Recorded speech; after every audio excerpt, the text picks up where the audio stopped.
여러분 안녕하세요. 한 주 동안 잘 지내셨습니까?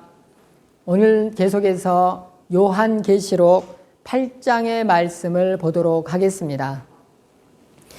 요한계시록 8장은 누가 심판의 주인인가, 심판의 주체자가 누구인가, 이런 말씀이 기록되어 있습니다.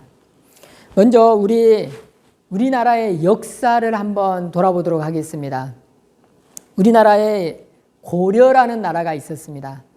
고려라는 나라가 세워지고 그 집권 세력들은 이런 생각을 가졌습니다.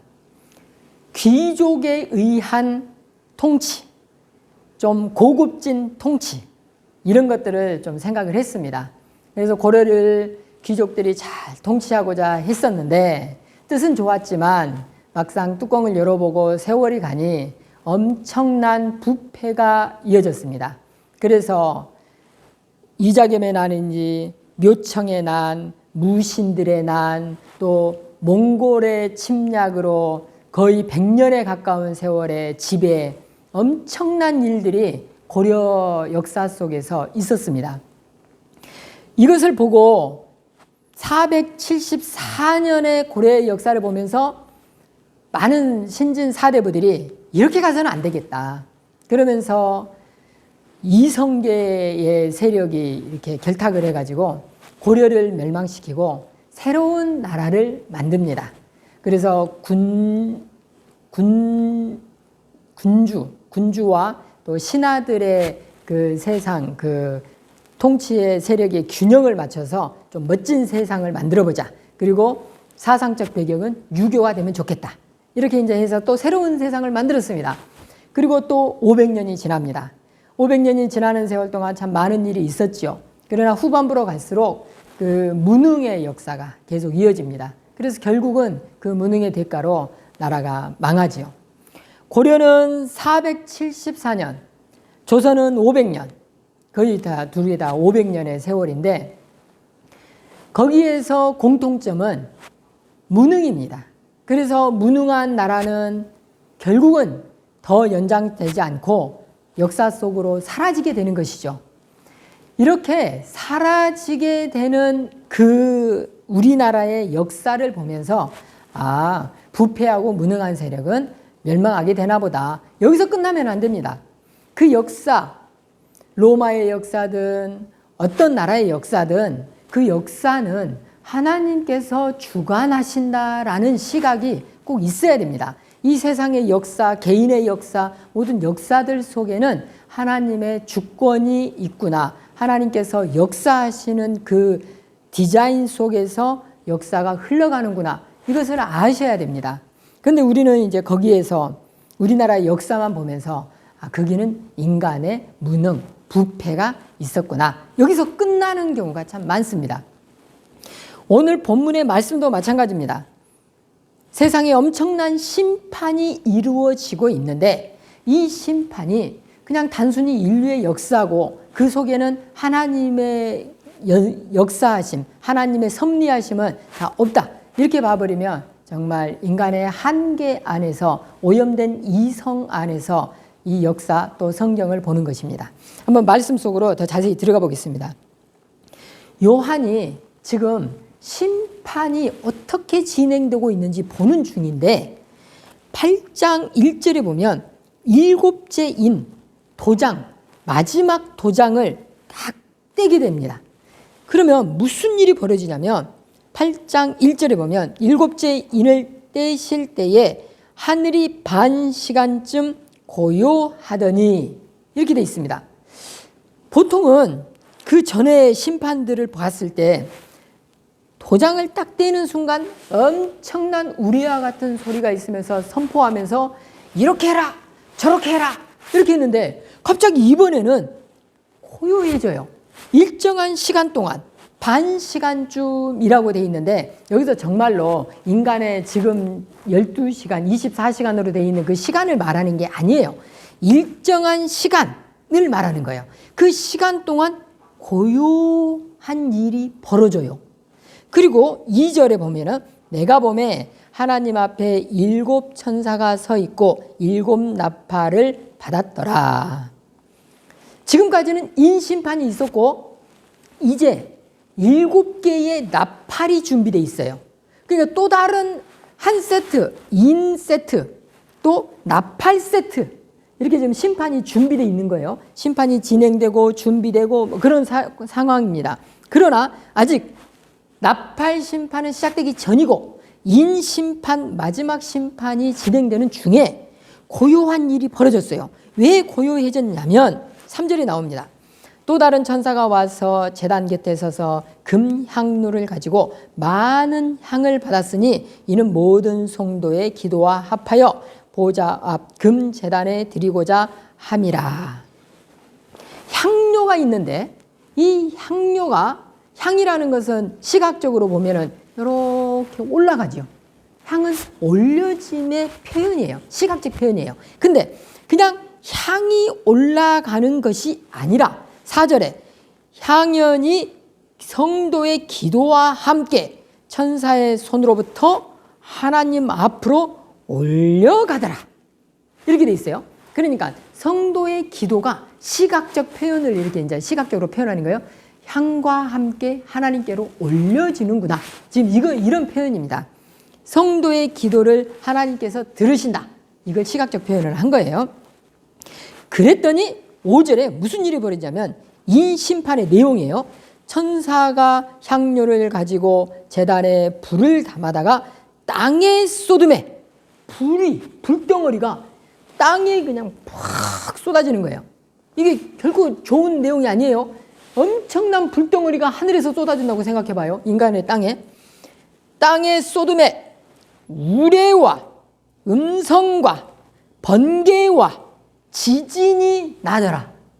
이 중에 하나만 일어나도 큰일이 벌어지는데 여러분들 뉴스에서 보다시피 뭐 골프장에서 골프를 치다가 벼락 맞아서 죽었다 뭐 이런 말씀을 들어봤는지 모르겠어요. 이 중에 하나만 이루어져도 엄청난 일이 벌어지는데 우레, 음성, 번개, 지진이 이 땅에 이루어지는 거예요. 인심판의 마지막이 이런 엄청난 자연재해로 일어나고 있다는 것을 지금 표현하고 있는 것입니다. 그런데 인심판 마지막은 어떻게 이루어진 일이냐면 다시 3절로 돌아가서 성도의 기도와 합하여 하나님 제단에 올려졌다고 그랬어요. 하나님께 드려진 거예요. 성도가 뭐라고 기도했냐면 앞에 장에 이렇게 기도했어요. 하나님, 왜 저 사람들을 안 망하게 합니까? 저 사람들 우리를 너무 괴롭히는 사람들이에요. 제발 저들을 심판 좀 해주세요. 우리 이러다가 성도들의 씨가 다 마르겠습니다. 이렇게 기도를 했어요. 그런데 하나님께서 뭐라고 응답했냐면 아직 숫자가 차지 않았다. 이렇게 응답을 하셨거든요. 그런데 지금 그 기도가 이제서 응답이 돼가지고 역사가 일어나고 있는 것을 볼 수 있습니다. 이 세상에 심판이 이루어지는데 성도들이 기도를 올려서 하나님의 응답으로 이 땅에 심판이 쏟아지고 있는 거예요. 여기서 우리가 볼 것은 뭐냐면 우리가 가끔 개인적으로도 그렇습니다. 기도를 합니다. 집안에 우환이 있어서 너무나 답답합니다. 하나님, 이 우환이 언제쯤 끝나면 좋겠습니까? 제발 이 고통이 끝났으면 좋겠습니다. 이렇게 할 때가 많습니다. 우리도. 역사 속에서도 그렇지요. 또 우리 개인의 일로도 그렇지요. 공동체의 일로도 그렇죠. 많은 환난과 고난이 다가옵니다. 그럴 때 우리는 기도합니다. 하나님, 제발 이 고통에서 끝나게 해주십시오. 이렇게 하지만 안 끝나요. 생각보다 오래 가요. 어떤 분들은 그 고통이 굉장히 오랫동안 몇십 년 동안 이어지는 경우도 있습니다. 그럴 때 정말 답답하죠. 와, 이 일을 어떻게 하면 좋습니까?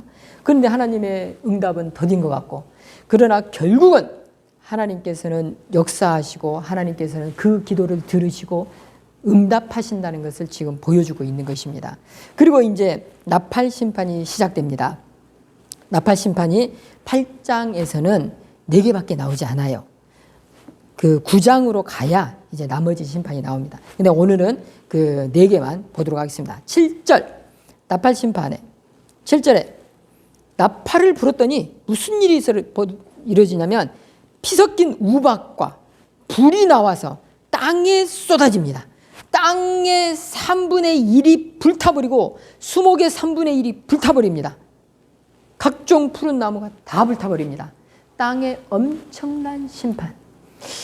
이 심판은 구약 성경에서도 많이 등장합니다. 뭐 소돔 고모라에도 있었고 또 출애굽 당시에 나타났던 거기에도 이런 심판, 비슷한 심판들이 있습니다. 또 8절 두 번째 천사가 나옵니다. 뭐라고 그러냐면은 불붙은 큰 산과 같은 것이 바다에 던져짐에 바다의 3분의 1이 피가 되고 바다 가운데 생명 가진 피조물 3분의 1이 죽고 배들의 3분의 1이 깨지더라. 다 죽은 건 아니에요. 다 깨지는 거 아니에요. 3분의 1이 아주 큰 피해를 보게 되죠. 바다에는 엄청나게 우리 인간에게 이로운, 쉽게 말하면 생명을 유지할 수 있는 음식, 식량, 또 상선들이 움직여서 그 돈을 운반하는 물류들의 운반, 이런 것들이 있죠. 이런 것들이 바다에 떨어져서 어마어마한 손해를 끼치게 됩니다. 이런 심판이에요. 이것들은요, 위에 7절에 나와 있는 그 수목의 심판, 또 바다에 있는 이 바다의 심판, 이런 것들은요, 로마에서 누리고 있는 것들이에요. 로마에 있는 국력은 다 이런 데서 나오는 것들이거든요. 그런데 하나님께서 이런 것들을 땅에서 제해버리는 거예요. 쉽게 말하면 로마가, 그 튼튼한 로마가 이런 엄청난 피해를 볼 것이다라는 거하고 똑같거든요. 어제 뉴스에 이런 뉴스가 나왔어요. 세계 최강국 미국에서 푸드뱅크의 음식을 받기 위해서 엄청나게 많은 사람이 줄을 서 있었습니다. 근데 그 중에는 전문직에서 실직한 사람들이 많이 섞여 있었습니다. 너무나 최강국인데, 돈이 세계에서 최고로 많은데 푸드뱅크에 줄 서는 사람이 엄청나게 늘어났습니다. 이 뉴스가 보여진 걸 보고, 야, 하나님께서 손대기 시작하면 인간이 아무리 큰 힘이 있다 하더라도 하나님의 그 엄청난 재앙 앞에서는 정말 세 발의 피구나, 이런 것을 깨닫는 어제 뉴스였습니다. 또 아직 심판이 끝난 게 아닙니다. 세 번째 심판, 나팔 심판을 보면은 10절, 횃불같이 타는 큰 불이 하늘에서 떨어져 강들의 3분의 1과 여러 물샘에 떨어지니 이 별 이름은 쓴 쑥이라. 물의 3분의 1이 쓴 쑥이 되매 그 물이 쓴 물이 되므로 많은 사람이 죽더라. 이번에는 민물이에요. 바닷물, 아까는 바닷물이었지만 이번에는 민물이에요. 엄청나게 많은 생명이 죽어가게 됩니다. 민물이 쓴 물이 되면 그곳에 있는 생물만 죽는 게 아니라 인간까지 죽는 거예요. 지금 아프리카에는 오염된 물로 수많은 사람이 죽어가고 있거든요. 그게 온 인류에 퍼진다고 생각하시면 딱 맞습니다. 12절에 네 번째 심판입니다. 네 번째 심판에는 해 3분의 1, 달 3분의 1, 별 3분의 1, 천체들이 어마어마한 일이 벌어지는 거죠.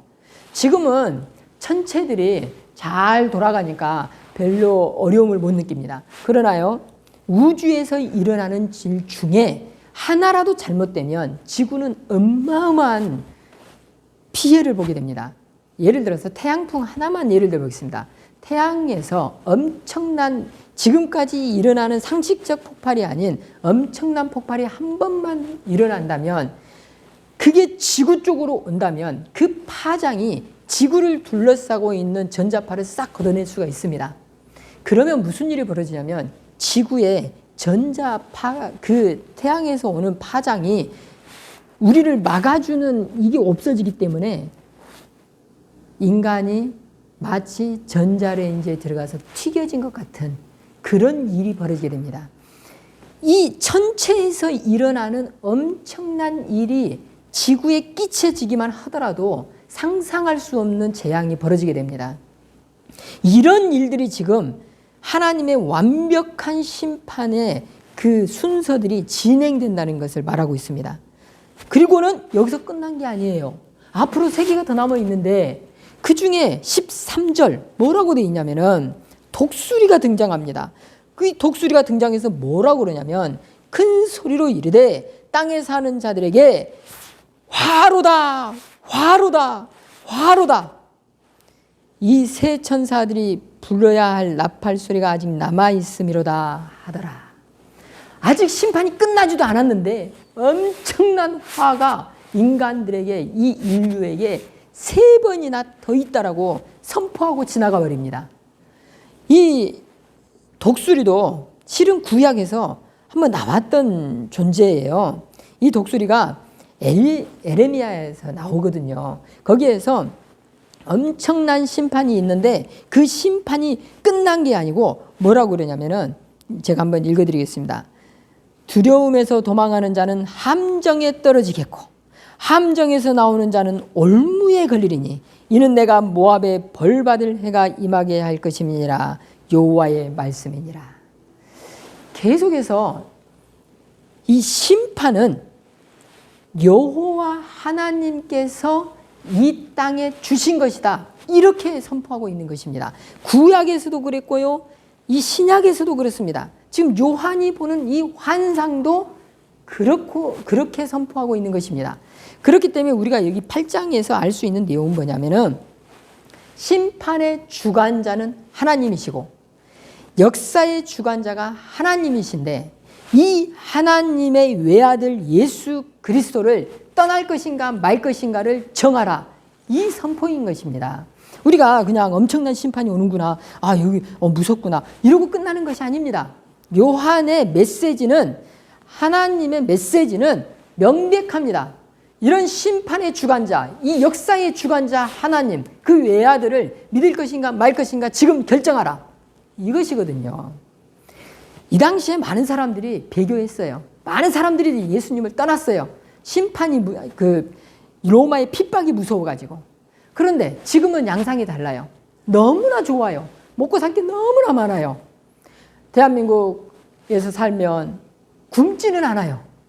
지금 굶어 죽은 사람이 너무나 많은데 최소한 대한민국에 있으면 굶지는 않거든요.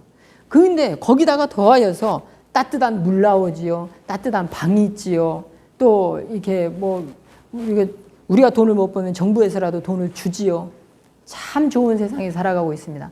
이렇게 선택권이 많아요. 그러니 굳이 우리가 주일날 예배 드려야 되고 세상에 살 때 똑바로 살아야 되고 좀 더 내가 어떤 행동, 언행을 할 때 좀 더 조심해야 되고 이런 거 눈치 볼 필요가 어디 있어요? 내 마음대로 살면 되지. 이렇게 좋은 세상에서 살면서 굳이 하나님을, 굳이 예수님을 믿어야 되는가? 이렇게 많은 사람이 생각합니다. 그러나 우리는 영적 시각으로 조금만 이렇게 세상을 본다면 아, 이 주관하시는 분이 하나님이시고 엄청난 심판이 우리를 기다리고 있구나. 내가 지금 어떤 걸 선택해야 되는가? 이런 딱 선택이, 이런 것이 명백해지게 돼 있습니다.